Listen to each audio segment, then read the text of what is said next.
No fim de semana, o ex-presidente Jair Bolsonaro disse durante um evento na Flórida que pretende voltar ao Brasil nas próximas semanas. Vamos acompanhar. Por melhor que a gente esteja em qualquer outro lugar do mundo, não existe algo melhor do que a nossa terra. As saudades batem no peito de todo mundo aqui. Não tem aqui quem não tem um irmão, um tio, um filho, um amigo lá no Brasil. Nós sabemos que lá realmente é um país fantástico. Eu também quero retornar ao Brasil. Pretendo retornar ao Brasil nas próximas semanas. Fizemos um governo sem corrupção.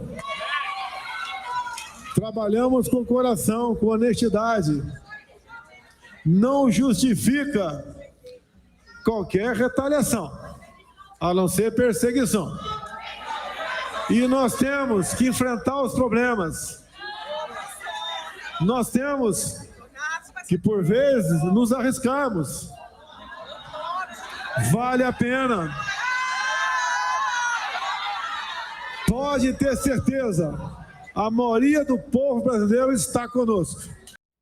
Está aí Jair Bolsonaro, Joel, falando para os seus fiéis, né? Falando ali para os seus seguidores lá na Flórida, nos Estados Unidos, para onde ele foi. É sempre bom lembrar, às vésperas de acabar o foro privilegiado, né? Às vésperas do fim, portanto, porque ele temia justamente alguma operação da qual ele pudesse ser alvo. E depois teve mais razões ainda para temer, já que ocorreu os atos golpistas de 8 de janeiro. O que você destaca dessas declarações que ele nem cora para dar? Felipe, eu vou ser sincero, eu acho que a gente não devia estar discutindo eventos como esse, sabe? Por quê? Porque é o Bolsonaro... A gente discute criticando só a decisão. para você falar isso. Isso, perfeito. Eu não tô numa crítica a ninguém, não. Mas é só porque é o seguinte, a gente está assim, gastando nossa energia, nosso tempo, nossas previsões com as palavras do Bolsonaro, que é tudo o que ele quer para ter esse palco político que mantém esse burburinho, sabe? Quando será que volta o bendito do Bolsonaro? Quantas vezes já não falou que ia voltar, daí não volta? Ele fala nas próximas semanas. Ah, mas será que próximas semanas é dentro ou é fora do tempo que ele tem de visto ali? Ninguém sabe. Será que ele vai tentar esticar? Será que ele está falando a verdade? Eu acho que ao fazer isso, a gente contribui para manter por motivos espúrios certas pessoas no centro do debate público que não deveriam estar ocupando. Se ele tiver propostas relevantes, se ele quiser se defender das acusações graves, criminosas que pesam contra ele, de participação de uma reunião em que se tramou um golpe de Estado, reunião que ele hospedou na sua casa enquanto era presidente da República. Se for para discutir alguma coisa relevante, eu vou ser o primeiro a querer ouvir e querer comentar e responder. Agora, para ver ele fazendo um discursinho político, não teve corrupção no meu governo. Bom, todo mundo que está aqui acompanhou e cobriu diversos pedidos de propina em vacinas, Ministério da Educação entregue a pastores que cobravam propina até em Bíblia, um negócio quase inacreditável. Enfim, cobravam dos prefeitos para intermediarem o repasse de verbas feito pelo Ministério da Educação. Vimos o que foi o orçamento brasileiro tomado pelo orçamento secreto que irrigou a corrupção assim, em milhares de municípios brasileiros, compra de trator, de tablet, de dentadura e todo o resto, enfim. Esse discurso do Bolsonaro é um discurso político, todo político gosta de dizer que não teve corrupção no governo dele, qualquer checagem trivial dos fatos mostra que isso é uma mentira, e se ele vai voltar ou não, sinceramente, acho que ninguém sabe, e neste momento eu não gostaria de perder tanto tempo discutindo isso. Fora o afrouxamento, né, para não dizer sabotagem, que eu prefiro até usar essa palavra, do combate à corrupção ao longo do governo dele, com o afrouxamento da legislação penal, o afrouxamento da lei de improbidade administrativa, inclusive para que ele usasse essa alteração no processo de improbidade relacionado ao caso da Val do Açaí. Uma funcionária fantasma, de acordo com a alegação do Ministério Público, que ele manteve registrada no seu gabinete em Brasília durante 15 anos como assessora legislativa e estava dando água para o cachorro em Vila Histórica de Manducaba, no Rio de Janeiro, região de Angra dos Reis. Raquel, você se indignou com a primeira declaração ali do Bolsonaro. Olha, eu só citei 2 casos, tá? Tem muitos. De rir, né? A gente sempre falou da PGR instrumentalizada, mudança no COAF, teve uma série e eu acompanhei cada etapa desse processo. Diga, Raquel. O discurso dele dá vontade de rir, né? Como o Joel falou, ele prega para os convertidos, né? E eu acho bom que ele venha, né? Eu não vejo a hora dele chegar, porque ele tem que se ver com a justiça brasileira, ele tem que prestar contas à justiça brasileira, desde a participação dele nos atos terroristas do 8 de janeiro, até a questão da pandemia, do gerenciamento da pandemia, que nos deixou um saldo aí de mais de 600 mil mortos. Eu acho que ele tem que responder pelo genocídio indígena. Não faltam acusações contra Jair Bolsonaro. Eu acho que ele tem que voltar, né, se ele for homem mesmo, tem que voltar e encarar de frente a justiça brasileira. Xandão te espera, Bolsonaro. Seja bem-vindo. Hélio, como é que você avalia esse discurso para o Bolsonaro, a possibilidade de volta dele e o que está sendo debatido aqui na bancada? É um discurso com cheiro de mofo, é o mesmo discurso de sempre para a base dele, né? Então, acho que não é a grande novidade, é o que o Joel falou, parece aquele filme O Feitiço do Tempo, né? O Groundhog Day, que é sempre a mesma coisa. Meus filmes favoritos. Ele não volta e sempre repete todo dia, a gente comenta mais ou menos a mesma coisa, porque não teve novidade. O negócio da corrupção, veja, eu acho que houve uma redução substancial da corrupção durante o governo Bolsonaro. Mas, como foi mencionado, teve corrupção na educação, teve na saúde, e você propriamente mencionou, Felipe, essa coisa da perseguição, desmonte das forças-tarefa, Lava Jato, tudo isso aconteceu durante o governo dele. Então, vamos esperar ele voltar, vamos ver o que vai acontecer, né? Ele está, como a gente já falou várias vezes, quanto mais tempo ele leva, mais vácuo ele deixa e mais ocupação do vácuo está sendo feito por outras pessoas. Hélio, já que você citou um dos meus filmes favoritos, Feitiço do Tempo, com o Bill Murray, um papel extraordinário, Andy McDowell, né?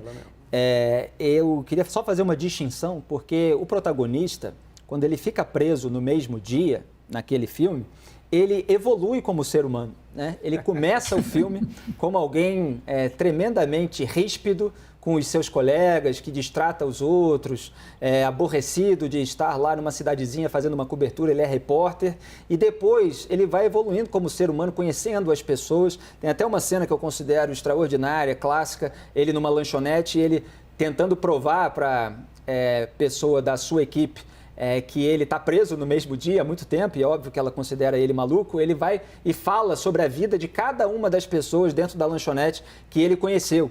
Então ele passa a ouvir os outros, que é exatamente o oposto de Jair Bolsonaro, que só ouve a sua claque. Diga, Raquel.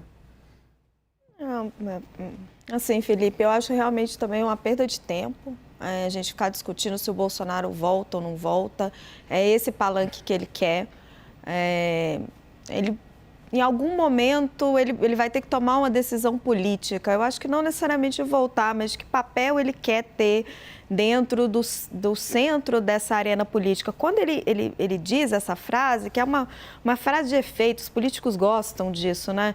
Fizemos um governo sem corrupção. Ele já emenda com uma justificativa, né? Diz, se eu for atacado, será perseguição política. Ele está querendo montar uma narrativa de que se ele for preso ou se houver algum processo contra ele, se ele eventualmente for parar na cadeia, vai ser perseguição política. Vale lembrar que a ministra Carmen Lúcia já desceu vários processos dele para a primeira instância e agora nós teremos vários procuradores atrás dele. Ele não vai ter mais a proteção de Augusto Aras, é por isso que ele fica por lá.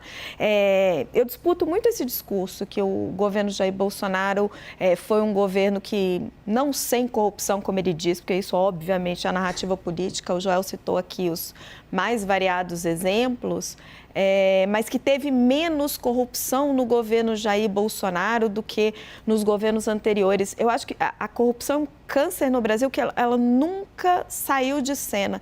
Basta a gente ver todas as mesmas figuras do Centrão nos mesmos lugares. Não tem como você fazer política e fazer negócios com essas pessoas sem jogar o mesmo jogo. O que aconteceu no governo Jair Bolsonaro, que foi o que você pontuou também, é um total aparelhamento. Quando você não investiga, você não acha. Exatamente. Quando você não investiga, você não acha. Se você controla a Polícia Federal, se o Procurador-Geral da República, como é criticado até hoje, blinda o presidente, os demais políticos, quando depois da revelação de diversos escândalos de corrupção em governos anteriores, você contribui para a impunidade geral por meio do afrouxamento de diversas leis e por meio do desmonte e do e da instrumentalização de instituições e corporações, você tem uma fase diferente, que é um aspecto também, porque não é só, a gente não precisa olhar só para a corrupção, é para o desmonte também. Então, você tem momentos em que a corrupção está lá vigorante, né, para os políticos, ela está lá em vigor, ela está rendendo muito dinheiro, muita grana por meio de suborno. E depois, quando tudo isso é revelado, você tem um momento de desmonte, um momento de se estabelecer a impunidade geral para que tudo recomece.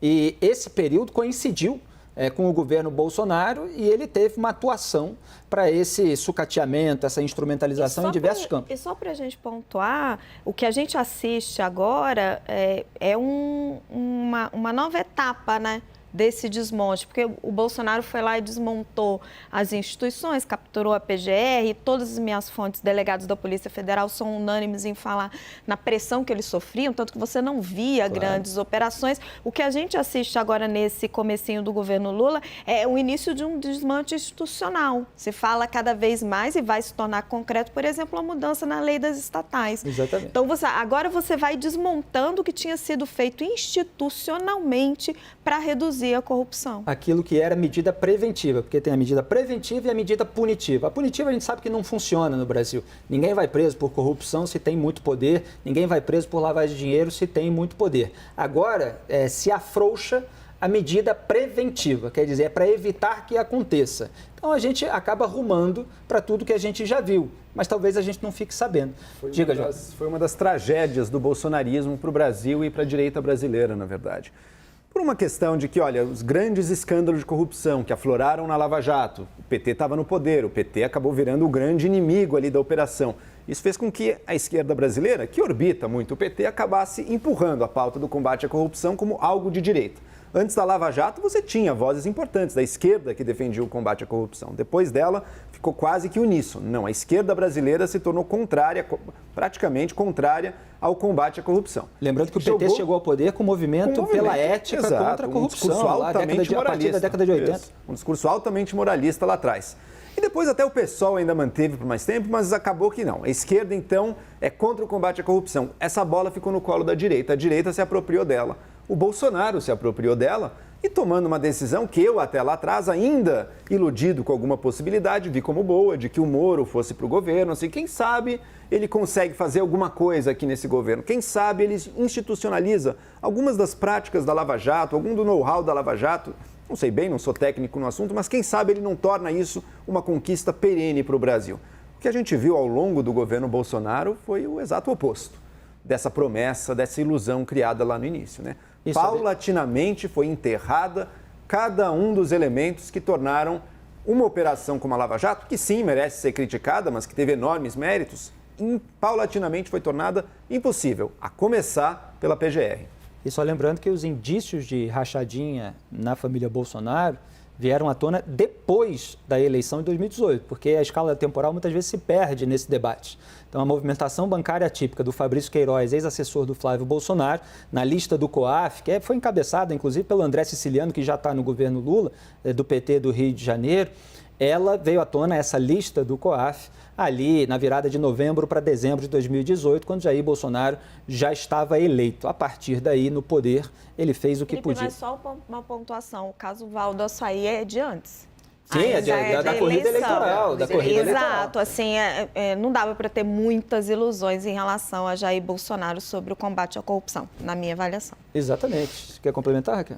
Não, eu só queria dizer que esse momento para o Bolsonaro, eu acho que ele se encontra entre a cruz e a caldeirinha, né? Ele fica e ele tenta se livrar da justiça, de ser responsabilizado. Ele volta, ele vai ter que responder à justiça, volta para fazer a oposição, vai ter que responder à justiça. Ele fica, ele perde a influência, né, política, e aí vai dar espaço para o surgimento de uma outra voz na direita, e a gente espera que a direita se reinvente, a direita democrática se apresente aí, e isso só vai ser possível, né, quando a gente afastar de vez o Bolsonaro e o bolsonarismo. Eu não gosto de falar bolsonarismo porque parece que tem alguma substância nisso, mas enfim, a imprensa consagrou esse termo bolsonarismo, então que seja, mas o bolsonarismo acabou sufocando vozes da direita democrática. Então, eu acho que o Bolsonaro está nesse momento de decisão. Ele volta para fazer oposição e não morre politicamente, ou ele fica, né, ou ele fica onde ele está, ou vai para outro país e consegue aí imunidade diplomática, sei lá, o que ele vai conseguir, asilo político, para não voltar ao Brasil e ter que responder pelos crimes que ele vai ser. Só ponderando, Raquel, que as investigações contra ele seguem. Se eventualmente ele for processado, condenado, a extradição dele vai ser solicitada. Se os países tiverem acordo de extradição. A Itália não tem, né? Na Itália ele não seria extraditado. Então, ele vai responder? Vai responder. Se ele vai ser preso ou não? Depende do país onde ele estiver. No caso dos Estados Unidos, onde ele tem hoje, o Brasil, por exemplo, não tem um acordo de extradição, mas é praxe, é comum a extradição de pessoas de parte a parte. Se ele estiver lá, certamente haverá um pedido de extradição que será aceito. O tempo dele nos Estados Unidos Unidos está se vencendo, né? Tanto que ele está tentando de todo jeito, né, entrar na Itália como cidadão italiano para não ter que responder. Mas eu acho que ele volta. E só para valorizar até o trabalho da imprensa, Raquel, já que você citou também, né, que eu estava falando aqui da lei, do afrouxamento da lei de improbidade, o caso da Val do Açaí foi descoberto por um repórter da Folha de São Paulo, foi o Ítalo, né? Foi o Ítalo. Qual é o sobrenome dele? Agora é o Ítalo da Folha de São Paulo. Vou achar já. Ele descobriu, evidentemente, Camila até Matoso, isso se encorpar como uma investigação do Ministério Público, numa ação por improbidade, demorou. O caso do Fabrício Queiroz ele foi mais rápido, porque já era ali a Operação Furna da Onça, veio a lista do Ítalo Nogueira e Camila Matoso. E Camila Matoso. Então, teve toda aquela reação aloprada do Bolsonaro, dizendo barbaridade para o repórter ali. Ele ficou super grosseiro. Para a repórter, principalmente a mulher. Em direção a Camila, me lembro bem. Trabalhávamos juntas. Repercutiu na corrida eleitoral, mas acabou não formando um volume ali comparativo a tudo que se apontava do outro lado.